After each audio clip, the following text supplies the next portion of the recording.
avec notre invité ce soir, nous allons nous intéresser au Togo sur le thème arbitrage politique. Jusqu'où peut aller la communauté économique des États de l'Afrique de l'Ouest? Tout le monde le sait désormais. Tous les Togolais ont les regards dirigés vers la CEDEAO qui devrait se réunir le 31 juillet prochain pour discuter du Togo et faire des recommandations. Nous évoquons le sujet avec Jean-Paul Agbo Arwelete, directeur de publication de Focus Info. Jean-Paul Agbo, bonsoir.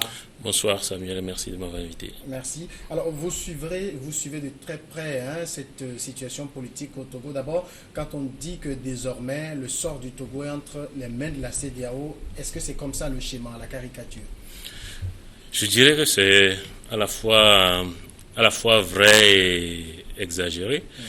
Vrai dans la mesure où jusqu'à aujourd'hui les acteurs togolais n'ont pas réussi à s'accorder, notamment sur le contenu et la portée des réformes à effectuer. Donc faute d'accord, faute de consensus, il a fallu faire appel à des ressources extérieures, notamment l'organisation sous-régionale. Donc de ce point de vue, on peut dire que on a raison d'avoir les regards tournés vers la CEDEAO.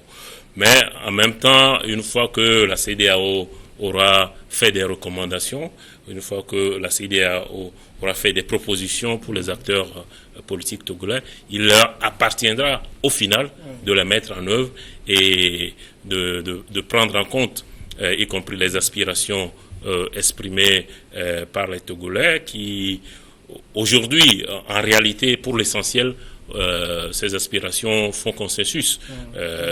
La limitation du mandat présidentiel, l'élection à 2 tours, un certain nombre de réformes aussi institutionnelles, mais c'est la portée de ces réformes qui pose problème. Donc, oui, la CEDEAO va avoir son mot à dire, mais le dernier mot, à mon sens, reviendra aux acteurs politiques eux-mêmes. Est-ce que justement les gens comprennent comme ça? Parce que beaucoup ont vu le schéma de la CEDEAO pour la Guinée-Bissau, c'était une perfusion qui a marché.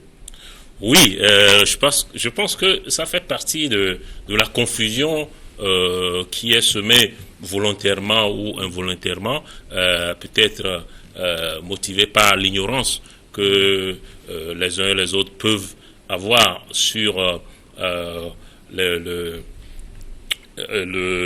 sur la CEDEAO, sur ces mécanismes de gestion, de règlement des conflits, et puis plus généralement sur les prérogatives de la CEDEAO dans ce genre de cas. Parce que lorsque vous citez la Guinée-Bissau pour en faire une comparaison avec le Togo, ça n'a rien à voir. La Guinée-Bissau était dans une situation où l'État n'existait quasiment pas, et avec le règne des narcotrafiquants et une succession de coups d'État, une situation sécuritaire compliquée, difficile, etc. Donc, on avait affaire à des groupes armés qui défiaient, y compris l'autorité de l'État. Donc, on n'est pas dans cette situation dans notre pays. Nous avons plutôt un État qui existe, un gouvernement, un exécutif qui dirige, qui gouverne. Nous avons un Parlement qui légifère. Nous avons toutes les institutions, la Cour constitutionnelle, la Cour suprême, le troisième pouvoir, la justice qui fonctionne. Nous avons la presse qui fonctionne.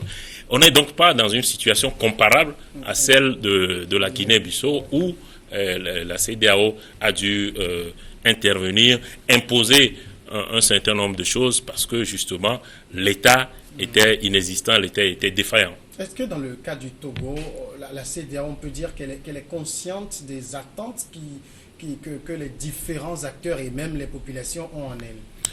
Non, elles ont été exprimées, ces attentes, plusieurs fois, y compris auprès des 2 facilitateurs qui ont été désignés par la CEDEAO elle-même. Donc, ces 2 facilitateurs ont reçu aussi bien le pouvoir, le parti majoritaire que l'opposition. Donc, la CEDEAO est consciente de la situation, de la position des 2 partis, et puis plus généralement de ce que les Togolais attendent. Encore une fois, ce que les Togolais attendent, Certains l'expriment dans la rue, certains l'expriment au Parlement, certains l'expriment, d'autres l'expriment dans les sondages, mais je pense que globalement, on sait tous, je les ai rappelés tout à l'heure, ce que très majoritairement les Togolais veulent, la limitation du mandat, l'élection à 2 tours, un certain nombre de réformes, y compris électorales, mais simplement c'est la portée, la mise en œuvre de toutes ces questions qui posent problème.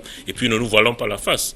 Le chef de file de l'opposition lui-même l'a exprimé en se confiant à un confrère, me semble-t-il, la semaine dernière, en disant que, en fait, le point de blocage de tout ce dont on parle, c'est la candidature ou non du président de la République, Faure Gnassingbé. Donc, en fait, le nœud du problème se trouve là. Donc, quant au reste, je crois encore une fois qu'il y a un consensus qu'aujourd'hui, il y a très peu de Togolais qui sont contre la limitation du mandat, contre l'élection à 2 tours. Je crois que ça, c'est des combats d'arrière-garde.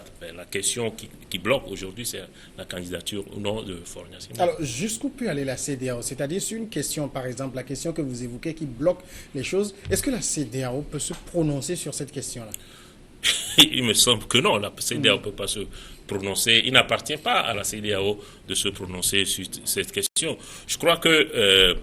on l'a dit, il y a 2 instruments qui permettent à la CEDEAO d'intervenir dans un pays. On a cité tout à l'heure le mécanisme relatif à la prévention, à la gestion, au règlement des conflits, et puis le protocole additionnel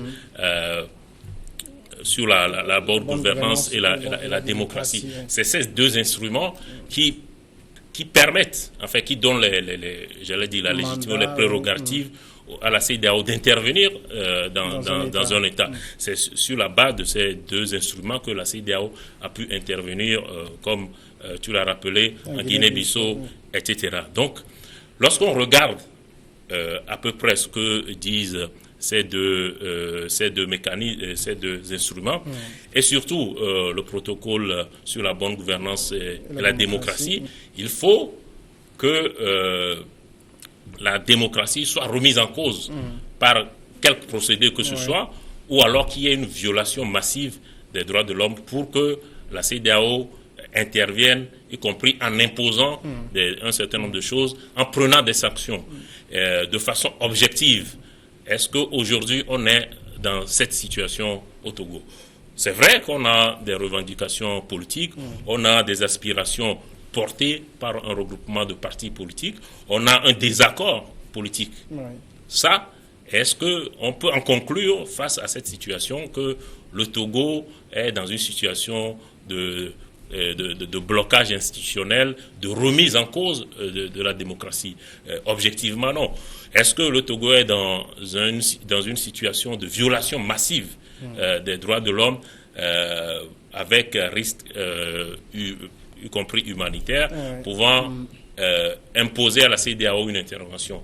Je pense qu'objectivement, non. Donc ce que la CEDEAO peut faire, à mon avis, c'est de prendre en compte les aspirations, mais dans le respect de l'ordre constitutionnel établi, qui est aussi un principe fondamental de la conception de la CEDEAO dans l'intervention qu'elle peut faire, y compris dans les États. Donc, c'est tenir compte de ça et faire des propositions qui permettent finalement je vais conclure là-dessus, et qui permettent aux citoyens de s'exprimer, de trancher définitivement cette question. Donc, la CEDEAO peut encourager effectivement l'opérationnalisation des réformes dont on parle, mais à charge pour les citoyens, à charge pour les institutions de mettre en œuvre cela, y compris dans le respect des institutions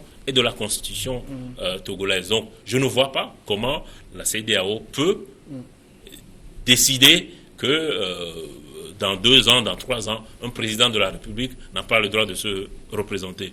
Je ne vois pas la CEDEAO, c'est vrai que je ne lis pas dans le MAC de café, mais je ne vois pas la CEDEAO prendre ce genre de décision et imposer ce genre de recommandations. Ça veut dire le 31 juillet prochain, si effectivement le cas Togo est évoqué, on n'aura pas de recommandations contraignantes?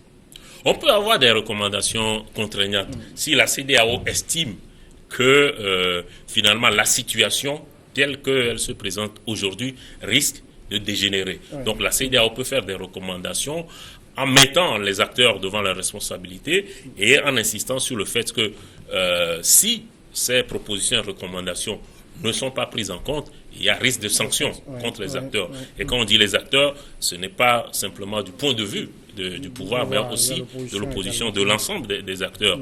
Et ces propositions ou recommandations contraignantes, à mon avis, ne peuvent s'inscrire que dans le cadre institutionnel et constitutionnel togolais, mais appelé à évoluer. Puisque si on parle de réformes, toutes les réformes dont on a parlé, c'est pour permettre une évolution qualitative de nos institutions. Donc, la CEDEAO peut appeler à l'évolution qualitative de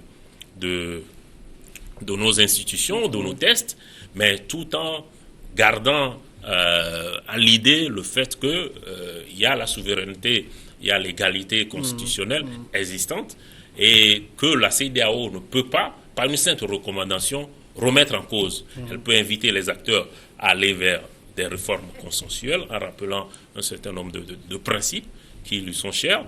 Mais surtout, je pense qu'au-delà de tout ça, la CEDEAO, nécessairement, in fine, recommandera des élections qui sont finalement qui donneront la possibilité au peuple, aux citoyens, au nom desquels tout le monde parle depuis le début, de trancher définitivement. Parce que pour évaluer finalement le nombre de citoyens qui suivent la coalition des 14, qui suivent UNIR, on ne peut pas se fier simplement à ce que dit Afrobaromètre ou au nombre de manifestants dans la rue. C'est par les urnes. Et donc, je pense pour ma part qu'au-delà de toutes les recommandations sur la question des réformes, nécessairement, la question électorale interviendra dans les recommandations de la CEDEAO et cette question électorale, à mon avis, sera encadrée par un certain nombre de principes pour permettre ou pour garantir, si tu veux, la transparence et l'équité de ces élections. Alors, ça veut dire, si on va dans le fond, les problèmes ne seront pas réglés par les recommandations. C'est-à-dire, la CEDEAO ne dira pas, sur la limitation, je recommande ci, sur le scrutin à deux tours, je recommande ça, sur la recomposition de la CENI, ci ou ça. Ce ne sera pas un schéma pareil. À mon avis, encore une fois, je ne lis pas dans le manque de café, encore une fois, je ne vois pas la CEDEAO faire ce genre de recommandations. La CEDEAO va faire des recommandations d'ordre général, enfin, en rappelant un certain nombre de principes. Mais de toute façon, la question ne se pose pas en ces termes, puisque, encore une fois, les points un par un, c'est pas ça. Je ne vois pas la CEDEAO dire, par exemple, que désormais, l'élection doit être à deux tours au Togo. Ouais. Désormais, non. Ça ne s'est fait dans aucun pays. Je ne vois pas la CEDEAO créer un précédent. En revanche, ce qu'il faut noter, et c'est encourageant pour les discussions à venir, c'est que sur ces questions, il y a un consensus.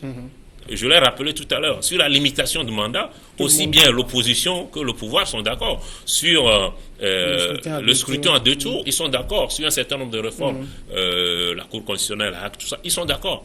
Mais ce qui bloque, encore une fois, et c'est pas simplement moi qui le dis, c'est le chef de file de l'opposition lui-même qui l'a rappelé, c'est la candidature ou non du chef de l'État. Et encore une fois, je ne vois pas la CEDEAO, le 31 juillet, dire, nous, en tant qu'institution sous-régionale, nous décidons qu'en 2020, le président de la République togolaise n'aura pas le droit de se présenter.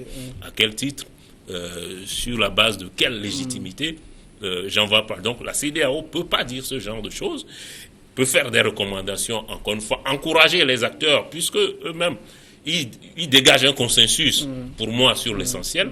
Après, il appartiendra aux mécanismes mis en place de voir si en 2020, l'actuel chef de l'État peut se présenter ou non. Mais ça, pour ma part, j'estime que c'est une question personnelle. C'est à lui seul de décider s'il peut être candidat ou pas, à moins que si la législative arrive et que notamment l'opposition arrive à avoir la majorité qualifiée pour changer les tests, l'opposition pourra éventuellement adopter de nouvelles règles de jeu qui excluraient le chef de l'État actuel. Mais si ce n'est pas le cas, je ne vois pas comment, par quel mécanisme on pourra empêcher le chef de l'État de se représenter. Encore une fois, cette question relève de sa seule décision. Alors, il y a quand même quelque part où il y a un X, c'est que c'est vrai, vous l'avez dit, il y a consensus sur les réformes fondamentales, mais par exemple, sur la question de la limitation de mandat, il y a eu juste un bout de phrase qui a bloqué cela.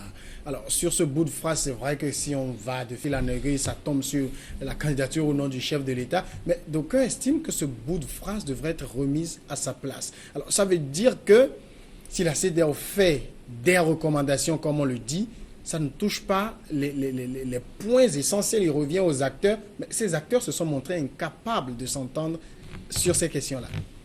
Oui, c'est pour ça que je disais, en réponse à la première question que tu m'as posée, que oui, la CEDEAO dira un certain nombre de choses, recommandera un certain nombre de choses, mais qu'in fine, c'est les acteurs politiques qui décideront devant leurs responsabilités et devant l'histoire s'il faut mettre fin ou pas à la crise. Ouais. Parce que quel que soit ce que fera la CEDEAO, quel que soit ce que dira la CEDEAO, les acteurs peuvent l'accepter, peuvent le rejeter. Et donc, la question du bout de phrase qui poserait problème, pour moi, c'est une question en réalité qui peut être tranchée.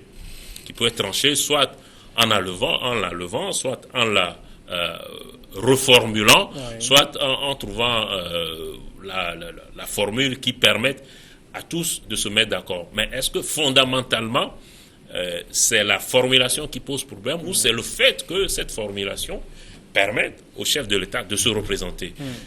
Je pense que si on trouve une réponse définitive à la possibilité ou non de la candidature du chef de l'État, je pense que toute cette crise s'arrêtera le lendemain. Le contenu du projet de révision constitutionnelle introduit à l'Assemblée nationale me semble, pour l'essentiel, être porteur d'une évolution de nos institutions, et c'est pour moi une évolution qualitative. Maintenant, ce bout de phrase qui pose tout problème, il appartient aux acteurs de bonne foi de voir comment régler ça, encore une fois, en mettant de côté la question ou non de la candidature du chef de l'État. Parce que pour ma part, je considère qu'on ne peut pas continuer à bloquer un pays, à créer les conditions d'un enlisement politique pour une période aussi longue sur une question que la CEDEAO ne peut pas trancher, que la coalition de 14 partis politiques ne peut pas trancher, que même UNIR ne peut pas trancher. Puisque, bon, si par extraordinaire, UNIR décidait de ne pas présenter le président actuel comme son candidat, il peut se présenter en indépendant. Donc, la question ou non de la candidature de Faure Gnassingbé, au-delà du contexte juridique qu'on ne peut pas deviner aujourd'hui, au-delà de ce contexte, il n'y a que lui qui peut la trancher. Alors, ça veut dire qu'on regarde vers la CEDEAO, mais le 31, n'ayons pas peur des mots, elle ne va pas résoudre les problèmes. C'est finalement, on va encore revenir sur la même histoire. Il faut que les acteurs fassent preuve de bonne foi pour régler la situation. C'est tout bien résumé. On attend tous, on est tous suspendus à cette date. On attend la CEDEAO comme un messie. Mais pour utiliser une expression triviale, la plus belle femme du monde ne peut offrir que ce qu'elle a. La CEDEAO ne pourra offrir que ce qu'elle a. Il appartiendra aux acteurs politiques d'en faire ce qu'ils voudront. Ça veut dire que la crise n'est pas prête d'être résolue. Non, il faut espérer que si. Il faut espérer que la crise va être résolue après le 31 juillet, suite aux recommandations, y compris peut-être aux menaces de sanctions personnelles que la CEDEAO peut brandir si éventuellement la prise d'opposition des uns et des autres risque de remettre en cause la paix et la stabilité du pays. Est-ce que le fait que le président togolais soit le président d'exercice de la CEDEAO, donc un des chefs d'État membres de cette communauté, lui donne un avantage sur les autres dans la perspective de ces recommandations? A priori, oui, puisqu'on peut dire que il est partie prenante un peu de la situation en tant que chef de l'État, et surtout en tant que candidat, potentiel putatif, candidature qui est l'une des raisons du blocage. Donc de ce point de vue, puisqu'il siège au Conseil des chefs d'État, qui va prendre des décisions, donc on peut dire que ça lui donne un avantage. Mais encore une fois, le Conseil des chefs d'État, c'est une structure qui ne comprend pas que Faure Gnassingbé. Il y a 14 autres chefs d'État et de gouvernement qui auront leur mot à dire, et je suis convaincu que même si Faure Gnassingbé a sa part de parole, sa part de vérité dans ce conseil, au final, ses pairs tiendront compte d'un certain nombre de considérations et feront part de leur position publique à travers le communiqué final, mais aussi de leur position moins officielle à travers des discussions bilatérales, etc. Mais tout ça, encore une fois, pour ma part, je pense que tout ça ne se fera que dans le cadre strict respect de la Constitution togolaise et des institutions de notre pays. Ça veut dire, en aucune manière, le chef de l'État ne peut influencer les recommandations? C'est vrai que je vous amène un peu dans le secret des dieux. Mais... Honnêtement, j'en sais rien. Nécessairement, puisqu'il y siège, je ne connais pas véritablement les règles de fonctionnement dans ce type de... Si est-ce qu'il aura droit à la parole, est-ce qu'il peut défendre son point de vue, j'en sais rien, mais puisqu'il siège, je pense qu'il s'exprimera.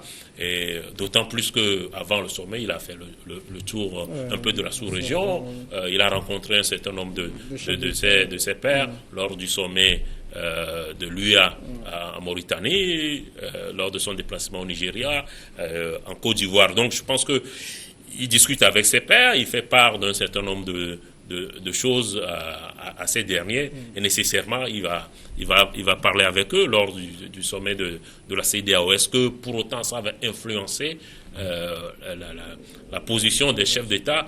Je ne saurais le dire. Les chefs d'État ne vivent pas en vase clos, ils savent, ils connaissent la situation de notre pays, et au-delà de ce que leur père peut leur apporter comme élément d'appréciation, ils ont aussi d'autres canaux pour pouvoir apprécier.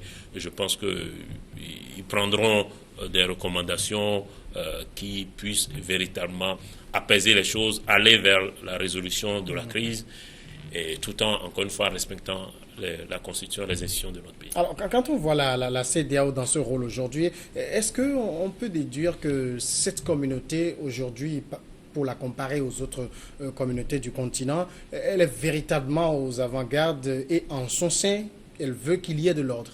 Oui, c'est la plus dynamique. Je dirais pas que c'est la mieux structurée. À preuve, vous avez beaucoup de pays, le Maroc et tout ça, la Tunisie qui sonne à la porte. Oui. Et cette organisation qui au départ a été créée en fait pour promouvoir l'intégration économique a ceci d'avantageux, ceci de qualitatif, que elle a compris plus tôt que les autres organisations qu'elle ne peut pas se cantonner aux questions économiques. Ça a déjà commencé dans les années 90 avec la crise en Sierra Leone, au Libéria, où le Nigeria est intervenu seul dans ces conflits pour jouer le rôle tampon et mettre fin justement à ces conflits. Mais avec les transitions démocratiques, avec, on va dire, sous le poids finalement des mouvements politiques qui se sont déroulés depuis les années 90 dans la sous-région, la CEDEAO a compris qu'il faut mettre en place quand même un mécanisme diplomatique qui permet de prévenir, de gérer et de régler ces conflits. Donc on parlait du mécanisme relatif à la gestion des conflits, du protocole additionnel. Donc c'est deux mécanismes aujourd'hui qui sont un peu des mécanismes que la CEDEAO a innové par rapport aux autres organisations sous-régionales, a inspiré, y compris l'Union africaine, dans sa démarche aussi de résolution des conflits. Donc oui, la CEDEAO est un peu en avance sur ces questions vis-à-vis des autres organisations existantes. Vers une CEDEAO des peuples? Il faut le souhaiter parce que les organisations j'allais dire des chefs d'État, des organisations de l'élite, et tout ça, lorsque les peuples ne s'y reconnaissent pas, il n'y a pas beaucoup de chances que ces organisations soient efficaces et qu'elles prospèrent. Alors, on fait les mêmes reproches, c'est pas seulement la CEDEAO, on fait les mêmes reproches à l'Union européenne qui est trop loin des peuples et tout ça. Il faut trouver aussi les formules qui permettent aux peuples de se sentir concernés par ce qui se passe à travers ces organisations qui, encore une fois, font beaucoup d'efforts depuis la création de la CEDEAO jusqu'à aujourd'hui. Elle a quand même montré, malgré les critiques, qu'elle a montré qu'elle est sur la bonne voie. Jean-Paul Agbo, merci d'être passé répondre à nos questions. C'est moi qui vous remercie. Vous êtes le directeur de publication de Focus Info. Nous marquons maintenant la pause et juste derrière, ce sera Regard croisé.